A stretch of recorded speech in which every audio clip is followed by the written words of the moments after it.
PM Narendra Modi के 29वीं बार की मन की बात। पीएम ने इसरो के मिशन की तारीफ की है। उन्होंने कहा कि इसरो ने देश का सिर ऊंचा किया है। मोदी ने बताया कि नया उपग्रह किसानों के लिए उपयोगी है। पीएम मोदी ने युवाओं से अपील की है कि वो विज्ञान से जुड़े, क्योंकि देश को युवा वैज्ञानिकों की जरूरत है। विज्ञान का हर रूप नए युग को जन्म देता है। मिशन के जरिए एक साथ विभिन्न देशों, जिसमें America, Israel, Kazakhstan, Netherland, Switzerland, UAE और भारत भी 104 सैटेलाइट्स अंतरिक्ष में सफलतापूर्वक लॉन्च किए। एक साथ 104 सैटेलाइट्स को अंतरिक्ष में भेजकर इतिहास रचने वाला भारत दुनिया का पहला देश बन गया। ये बात है कि इस सारे अभियान का नेतृत्व हमारी युवा वैज्ञानिक, हमारी महिला वैज्ञानिक उन्होंने किया है। युवाओं और महिलाओं की इतनी जबरदस्त भागीदारी इसरो की सफलता में एक बड़ा गौरवपूर्ण पहलू है। मैं देशवासियों की तरफ से इसरो के वैज्ञानिकों को बहुत बहुत बधाई देता हूं। आम जनता के लिए, राष्ट्र की सेवा के लिए अंतरिक्ष विज्ञान को लाने के अपने ऑब्जेक्टिव को वे सदैव बना रखा है और नित नए नए कीर्तिमान भी वो रचते जा रहे हैं। हमारे इन वैज्ञानिकों को, उनकी पूरी टीम को हम जितनी बधाइयां दें उतनी कम है।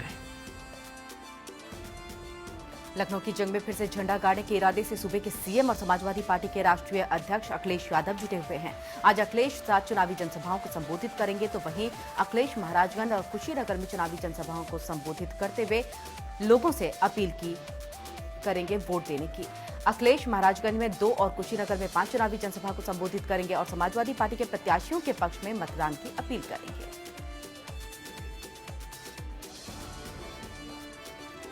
यूपी के चुनावी समर में इस बार सीएम अखिलेश के साथ साथ उनकी पत्नी और सपा सांसद डिंपल यादव भी जोर शोर से जुड़ी हुई हैं। आज सपा सांसद डिंपल यादव सैदपुर विधानसभा में चुनावी जनसभा को संबोधित करेंगी और विधानसभा के सपा प्रत्याशी सुभाष पासी के समर्थन में वोट मांगेंगी। मिशन उत्तर प्रदेश में जुटे तमाम सियासी दल और उसके नेता अब छठे दौर के चुनाव के प्रचार में जुट गए हैं। इसी कड़ी में जनता का मन मोहने के आज मायावती 2 चुनावी रैलियों को संबोधित करेंगी। बीएसपी अध्यक्ष मायावती आज बलिया और गोरखपुर में चुनावी जनसभा को संबोधित करेंगी। गौरतलब है कि विधानसभा चुनाव 2017 मायावती और बीएसपी के लिए काफी अहमियत रखता है। मायावती लोकसभा चुनाव 2014 में मिली करारी हार के बाद दाग को धोने की कोशिश कर रही हैं। इस बार भी बीएसपी का प्रदर्शन अगर अच्छा नहीं रहा तो पार्टी की साख को करारा झटका लगना तय है।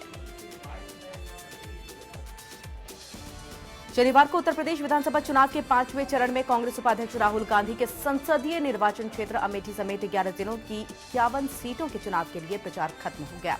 इस चरण में 11 जिलों की 51 सीटों पर कल यानी कि सोमवार को मतदान होगा। इस चरण में 96 लाख महिलाओं समेत करीब 1 करोड़ 84 लाख मतदाता अपने मताधिकार का इस्तेमाल कर सकेंगे। चुनाव प्रचार में नेताओं के भाषण को लेकर के चुनाव आयोग ने नाराजगी जाहिर की है। आयोग ने सभी राजनीतिक दलों को नोटिस जारी करते हुए भाषणों पर संयम बरतने के निर्देश दिए हैं। चुनाव आयोग ने सभी राजनीतिक दलों को एक पत्र लिखा है। आयोग ने अपने पत्र में निर्देश दिया है कि सभी पार्टी उनके नेता मॉडल कोड ऑफ कंडक्ट का ध्यान रखें। साथ ही आयोग ने नेताओं को धर्म को आधार बना करके ऐसे बयानों से बचने के निर्देश भी दिए जो धार्मिक आधार पर समाज को बांटते हों। चुनाव आयोग ने अपने पत्र में सुप्रीम कोर्ट के उस आदेश का भी जिक्र किया है जिसमें धर्म के आधार पर वोट न मांगने की बात कही गई थी।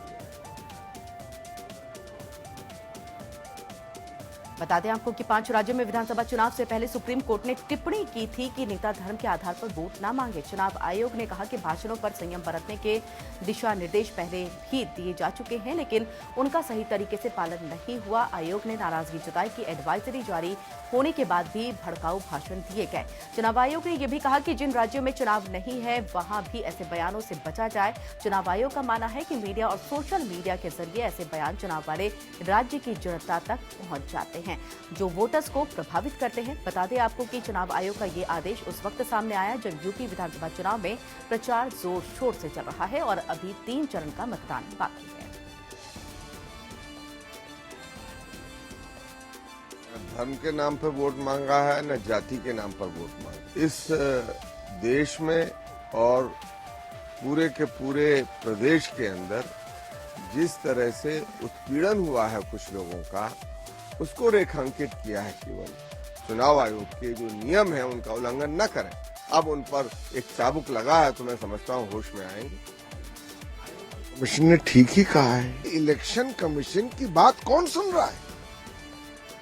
प्रधानमंत्री जी तो नहीं सुन रहे। अगर इलेक्शन कमीशन का किरदार अब केवल यही है कि समय समय पर लोगों को डांट दे और उनका रवैया अगर न बदले तो कोई ऐसे पावर नहीं है कि कोई ठोस कदम उठा सके इलेक्शन कमीशन उनके खिलाफ, तो फिर तो चुनाव में उसका हस्तक्षेप क्या होगा? इन लोग इसी तरह की हरकत करेंगे चुनाव के दौरान। दिल्ली के सियासी मैदान पर अब जेडीयू भी दो हाथ करने के मूड में नजर आ रही है और इसी कड़ी में आज बिहार के सीएम नीतीश कुमार दिल्ली के रामलीला मैदान पर रैली कर अपनी ताकत का एहसास विरोधियों को करवाएंगे।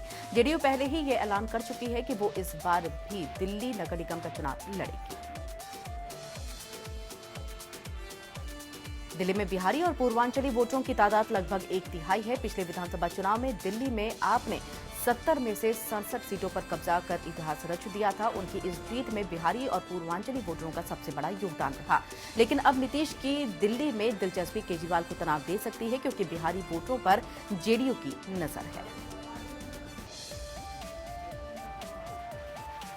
बीजेपी प्रदेश अध्यक्ष केशव प्रसाद मौर्य के खिलाफ एफआईआर दर्ज करने के आदेश दिए गए हैं। इलाहाबाद के जिला निर्वाचन अधिकारी ने आचार संहिता के उल्लंघन के मामले में रिटर्निंग ऑफिसर को एफआईआर दर्ज कराने का आदेश दिया है। केशव पर मतदान के समय जैकेट में बीजेपी का चुनाव चिन्ह लगाने का आरोप है। केशव प्रसाद मौर्य ने चौथे चरण के मतदान में पार्टी के चुनाव चिन्ह के साथ मतदान किया था और उनकी जैकेट पर कमल के फूल वाला लोगो लगा था। मामला बढ़ने के बाद उन्होंने सफाई दी और कहा कि हम चुनाव आयोग के फैसले का सम्मान करते हैं। भूल बस सिंबल लगा रह गया था और उसका मुकदमा भी लिखा गया है, अभी मेरी जानकारी में है। और भारतीय जनता पार्टी चुनाव आयोग के आदेशों का भी आदर करती है और आचार संहिता का भी सम्मान करती है। जाट आरक्षण समिति के युवा जिलाध्यक्ष सतवीर लंबोरिया ने भी अपनी अगली रणनीति का खुलासा करते हुए कहा है कि 26 फरवरी को वे काला दिवस के रूप में मनाएंगे।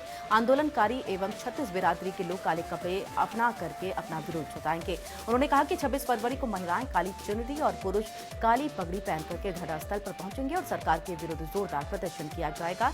साथ ही उन्होंने कहा कि 27 फरवरी को दिल्ली में दूध और सब्जी सप्लाई करने पर रोक लगाने का भी निर्णय लिया गया है। 1 मार्च को जिला फतेहाबाद से दिल्ली से संसद को घेरने के लिए सैकड़ों ट्रैक्टर ट्रॉलियां जाएंगी।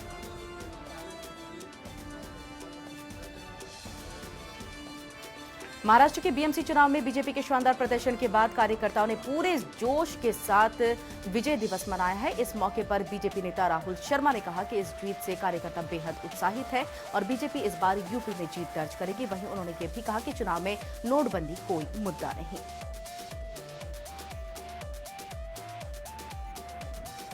चुनावी मौसम में नेताओं में जनता के बीच जाकर जनता को रिझाने और वोट पाने की होड़ लगी हुई है। कुछ ऐसा ही वाराणसी में भी देखने को मिला, जहां तड़के सुबह बीजेपी के कई बड़े नेता और केंद्रीय मंत्री जनता के बीच पहुंचे। बीजेपी के नेताओं ने यहां आकर के बनारसी व्यंजनों का भी खूब लुत्फ उठाया।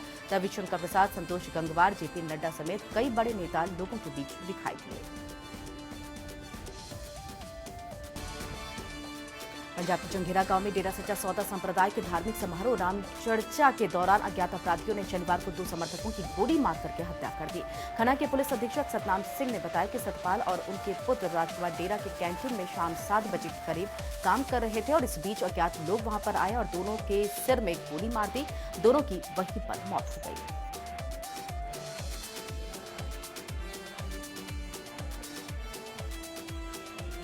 अभी हमलावरों की संख्या में ठीक से पता नहीं चल पाया है। ये सारी घटना सीसीटीवी कैमरे में कैद हो गई है। एसपी ने बताया कि एक 32 बोर की गोलियां घटनास्थल से बरामद हुई। एसपी ने कहा कि सीसीटीवी फुटेज को खंगाला जा रहा है ताकि अपराधियों की पहचान की जा सके। गांव में नाम चर्चा का आयोजन किया गया था और दोनों पिता पुत्र उसी में काम कर रहे थे। हत्या का मामला पुलिस ने दर्ज कर लिया है और इलाके में सुरक्षा घेरा मजबूत कर दिया गया। शाहजहांपुर के गांधीनगर इलाके में एक शख्स ने खुद को गोली मार दी है। खुदकुशी कर ली। बताया जा रहा है कि मृतक युवक किसी से फोन पर बात कर रहा था और उसके बाद ही वो बेहद परेशान नजर आ रहा था। हालांकि खुदकुशी की वजह अभी तक साफ नहीं हो पाई है। फिलहाल पुलिस ने शव को कब्जे में लेकर के मामले की जांच शुरू कर दी है। रही है, लेकिन कोई घरेलू प्रॉब्लम रखती है। अपने घर के ऊपर वाले कमरे पे उसका सब मिला है। पोस्टमार्टम करवाया जा रहा है। अभी तहरीर में उन्होंने सामान नहीं दिए कि घर में आत्महत्या की है, ऐसी कोई विशेष बात नहीं बताएगी। फिर भी बेहतर छानबीन की जाएगी, जो भी बात निकल के सामने आएगी उस पर कार्रवाई की जाएगी। देश की राजधानी दिल्ली में शनिवार को एक छोटी सी लापरवाही से एक मां की गोद सूनी हो गई है। दिल्ली के रोहिणी इलाके के अवंतिका अपार्टमेंट में रहने वाली एक परिवार के 2.5 साल के 2 जुड़वा बच्चों की मौत वॉशिंग मशीन में डूबने से हो गई। ये दर्दनाक हादसा तब हुआ जब बच्चों की मां महज 6 मिनट के लिए घर से बाहर निकली थी। वॉशिंग मशीन में पानी था और बच्चे खेलते हुए वॉशिंग मशीन तक पहुंच गए और साथ खेलते वक्त वो दर्दनाक हादसे का शिकार हो गए। जब बच्चों की मां अपने घर में पहुंची तो उन्हें इस दर्दनाक घटना की जानकारी मिली। उत्तराखंड के काशीपुर में कांवड़ लेने गई एक स्कूली छात्रा के रास्ते में लापता होने का मामला सामने आया है। पूजा नाम की युवती कांवड़ लेकर के अपने 2 साथियों के साथ काशीपुर के लिए निकली थी। इसके बाद से ही पूजा लापता बताई जा रही है। फिलहाल पुलिस लापता पूजा की तलाश में जुटी हुई है।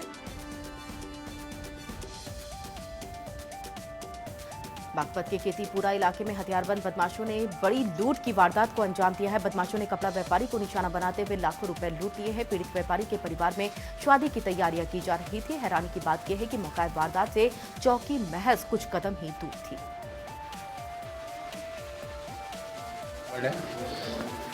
इधर ऊपर से चढ़े और अंदर बैठक में मैं लेट रहा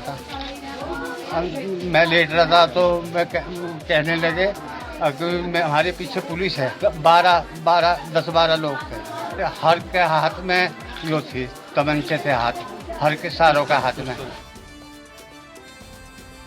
बदायूं में एक किशोर की दिन दहाड़े गोली मार करके हत्या कर दी गई है। घटना को उस वक्त अंजाम दिया गया जब मृतक अपने घर में अकेला था। आरोपी मौके से फरार होने में सफल रहे।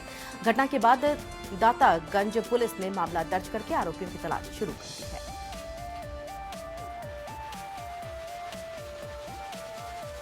शामली में विकास भवन के कर्मचारी की संदिग्ध परिस्थिति में मौत हो गई है। कर्मचारी का शव विकास भवन में बने आवास के कमरे से बरामद हुआ है। कर्मचारी विष्णुदेव मिश्र सालों से शामली विकास भवन में DRD के पद पर तैनात थे। पुलिस ने मामले की जांच शुरू कर दी है। कानपुर में 2 भाइयों की ट्रेन से कटकर मौत हो गई। दोनों भाइयों की मौत के बाद से परिवार वालों का रो रो कर बुरा हाल है। ये दोनों भाई मेला देखकर वापस आ रहे थे जिस वक्त ये हादसा हुआ। लौटते समय पनकी स्टेशन की मानव रहित क्रॉसिंग पर ट्रैक पार करते समय दोनों ट्रेन की चपेट में आ गए जिससे दोनों की ही मौत हो गई। अलीगढ़ रेलवे स्टेशन पर बिना रेलवे टिकट के स्टेशन पर फ्री वाईफाई सुविधा का इस्तेमाल कर रहे 3 दर्जन से अधिक युवकों को आरपीएफ ने गिरफ्तार कर लिया है। आरपीएफ ने सूचना मिलने पर जांच के दौरान सभी आरोपियों को मौके से गिरफ्तार किया। आरपीएफ की माने तो सभी आरोपियों को चेकिंग के दौरान बिना टिकट स्टेशन परिसर में वाईफाई चलाने के एवज में गिरफ्तार किया गया।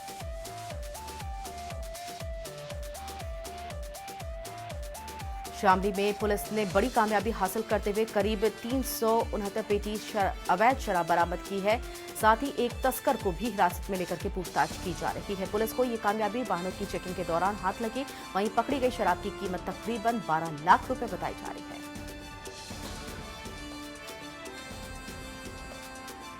चित्रा के अलावा लौंग के कस्तूरबा में एक बस अनियंत्रित होकर के पलट गई है जिससे 6 छात्राएं गंभीर रूप से घायल हो गए। घायलों को गंभीर हालत में रांची रिम्स में भर्ती कराया गया है जहां उनका इलाज जारी है। हादसा उस वक्त हुआ जब सभी छात्राएं सिमरिया में मैट्रिक की परीक्षा देने जा रही थी। बॉलीवुड के किंग खान शाहरुख खान को चौथे यश चोपड़ा मेमोरियल अवार्ड से सम्मानित किया गया है। शाहरुख खान को ये अवार्ड फिल्म जगत में उनके बेहतरीन काम के लिए दिया गया। इससे पहले ये अवार्ड लता मंगेशकर, अमिताभ बच्चन और रेखा को दिया जा चुका है।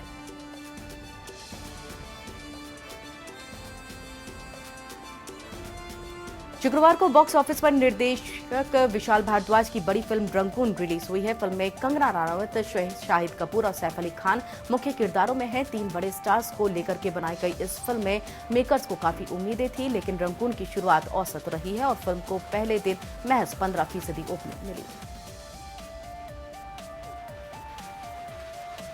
काजोल और अजय देवगन के रिलेशनशिप को 18 साल पूरे हो गए हैं और आज उनकी वेडिंग एनिवर्सरी है। इस खास मौके पर काजोल ने अजय के साथ अपनी एक तस्वीर पोस्ट की है जिसमें उनके चेहरे का चमक और खुशी साफ नजर आ रहा है।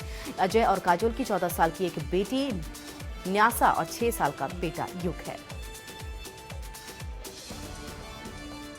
कटप्पा ने बाहुबली को क्यों मारा, इस सवाल का जवाब जल्द आपको मिलने ही वाला है। जी हां, जल्द ही ये फिल्म रिलीज होने वाली है। करण जौहर ने 24 फरवरी को इस फिल्म का मोशन पोस्टर शेयर किया था। बाहुबली 2 मोशन पोस्टर करण जौहर ने रिलीज किया था और जल्द ही ये फिल्म रिलीज होने वाली है। करण जौहर ने 24 फरवरी को इस फिल्म का मोशन पोस्टर शेयर किया था। लंबे समय तक टेलीविजन की दुनिया से दूर रहने वाले अभिनेता करण सिंह ग्रोवर एक बार फिर छोटे पर्दे पर वापसी कर सकते हैं। खबर है कि करण सिंह ग्रोवर स्टार प्लस के मशहूर reality show Nach Baliye 8 host करते नजर आएंगे और दिल मिल गए और कबूल है जैसे सीरियल्स में लीड रोल कर चुके करण सिंह ने पिछले साल बॉलीवुड की हॉट एक्ट्रेस बिपाशा बसु से शादी की थी। इस बार BBC इंडिया नच बलिए को प्रोड्यूस कर रहे हैं। बिग बॉस 9 के विनर और एक्टर प्रिंस नरूला को हाल ही में भगवान शिव का रोल ऑफर हुआ है, लेकिन उन्होंने इसे करने से इनकार कर दिया है। ये सब हुआ शो बढ़ो बहू के सेट पर, जिसके एक सीन में बढ़ो हस्बैंड लकी भगवान शिव की कल्पना करती है। जब मेकर्स ने प्रिंस को बताया कि उन्हें कुछ समय के लिए भगवान शिव का रोल करना है तो उन्होंने साफ इनकार कर दिया। दरअसल प्रिंस के डाइट प्लान में प्रोटीन और चिकन शामिल रहता है और उस दिन भी उन्होंने ब्रेकफास्ट में कुछ चिकन खा लिया था जिस दिन उन्हें शिव का रोल ऑफर हुआ था।